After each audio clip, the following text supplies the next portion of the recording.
സ്വാതന്ത്ര്യദിനാഘോഷങ്ങളുടെ ഭാഗമായി കൊപ്പം സിൻഡിക്കേറ്റ് മാളിൽ വിദ്യാർത്ഥികൾക്കായി ചിത്രരചനാ മത്സരം സംഘടിപ്പിച്ചു. LP, UP, high school, higher secondary വിഭാഗങ്ങളിലായാണ് മത്സരങ്ങൾ നടന്നത്. സ്വാതന്ത്ര്യദിനാഘോഷങ്ങളുടെ ഭാഗമായി Koppam syndicate mall and cinemas ചിത്രരചനാ മത്സരം സംഘടിപ്പിച്ചു. മാളിലെ ഷാമിൽ കൺവെൻഷൻ സെന്ററിൽ വെച്ചാണ് പരിപാടി നടന്നത്. LP, UP, HS, HSS വിഭാഗങ്ങളിലായി നൂറുകണക്കിന് വിദ്യാർത്ഥികൾ ചിത്രരചനാ മത്സരത്തിൽ പങ്കെടുത്തു. വിളയൂർ ഗ്രാമപഞ്ചായത്ത് പ്രസിഡന്റ് നീലടി സുധാകരൻ സമ്മാനദാനം നിർവഹിച്ചു. Doctor Sreekanth, Anil master, Saleem master, Ramachandran master തുടങ്ങിയവർ ചടങ്ങിൽ സംബന്ധിച്ചു. ഇന്ത്യയുടെ 80ാമത് സ്വാതന്ത്ര്യദിനം ആഘോഷിച്ച് ആ ആഘോഷത്തിൻ്റെ പര്യവസാനത്തിലാണ് നമ്മളെല്ലാവരും.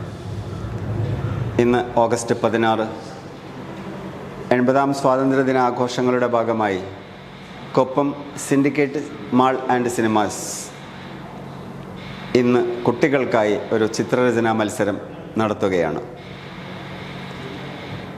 സിൻഡിക്കേറ്റ് വളരുന്നതിനൊപ്പം തന്നെ മറ്റെല്ലാ മേഖലകളിലുമുള്ള ആളുകളെയും കുട്ടികളെയും ഒക്കെ നാളെയുടെ വാഗ്ദാനങ്ങളായ അവരെ വളർത്തിയെടുക്കുക എന്ന ഉദ്ദേശത്തോടു കൂടി പല പ്രവർത്തനങ്ങളും സിൻഡിക്കേറ്റ് നടത്തി വരുന്നുണ്ട്. അതിലൊരു ഭാഗമാണ് ഇന്ന് നടക്കുന്ന ചിത്രരചനാ മത്സരം.